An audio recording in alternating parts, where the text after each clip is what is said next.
मुक़द्दर का वादा। क़िस्त नंबर 10। वो एक लफ्ज़ जिसने ज़िंदगी बदल दी। Writer Kings. रात के 11:15 हो रहे थे। मानान के हाथ में मोबाइल था, मगर इसकी नज़रें सिर्फ़ इस एक पैगाम पर जमी हुई थीं। मुझे आपसे एक बात करनी है। वो जानता था, ये पैगाम इसकी ज़िंदगी का फ़ैसला भी हो सकता था और इम्तिहान भी। इसने फ़ौरन जवाब दिया, जी मरहा, कहो मैं सुन रहा हूँ। मरहा ने जवाब लिखने के लिए कीबोर्ड खोला, मगर इंगलियाँ रुक गईं। वो कई बार कुछ लिखती, फिर मिटा देती। आखिरकार उसने हिम्मत की, मैंने आपकी हर बात पर बहुत गौर किया है। मानान खामोशी से स्क्रीन देख रहा था। इसकी धड़कन इतनी तेज थी कि जैसे सीने से बाहर आ जाएगी। अगला पैगाम आया, आपने कभी मेरी बेइज्जती नहीं की, कभी मुझ पर दबाव नहीं डाला, हमेशा मेरी इज्जत की। मानान की आंखों में नमी उतर आई।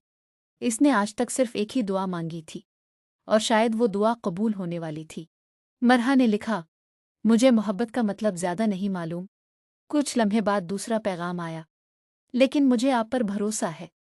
मानान की आंखें बंद हो गईं। इसने बेइख्तियार अल्हम्दुलिल्लाह कहा, मगर अभी भी वो कुछ बोल नहीं सका।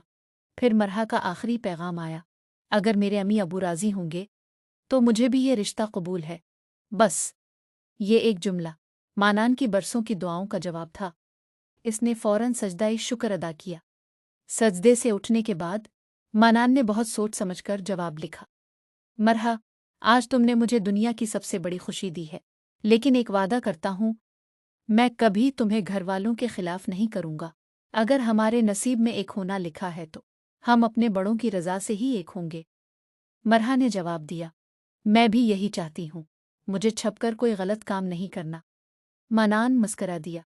इसी वजह से तो वो मरहा से मोहब्बत करता था। इसकी सादगी, इसकी तरबियत और इसका किरदार। अब दोनों रोज़ बात करते, मगर सिर्फ हुदूद में रहकर। कभी नमाज की बात, कभी पढ़ाई, कभी मानान की ड्यूटी और कभी घरवालों की खैरियत। दोनों ने एक दूसरे से वादा किया कि जब तक घरवालों को न बताएं, हमारी बातचीत सिर्फ इज्जत और एतमाद के दायरे में रहेगी।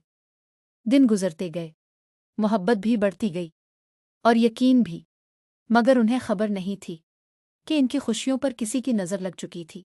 एक दिन मरहा का मोबाइल इसके भाई हमजा के हाथ लग गया। हमजा ने जैसे ही मोबाइल उठाया, इसी वक्त मानान का एक नया पैगाम आया। स्क्रीन पर सिर्फ इतना लिखा था, अस्सलाम अलैकुम मरहा, आज तुम्हारी बहुत याद आ रही थी। हमजा की पेशानी पर बिल पड़ गए। इसने फ़ौरन मोबाइल इनलॉक करने की कोशिश की, और उधर मरहा के चेहरे का रंग उड़ गया। क्या आज इनका राज सबके सामने आने वाला था? जारी है अगली किस्त। एक मोबाइल, एक पैगाम और पूरे खानदान में तूफान। अगर मुक़द्दर का वादा पसंद आ रही है तो अपनी राय ज़रूर दें।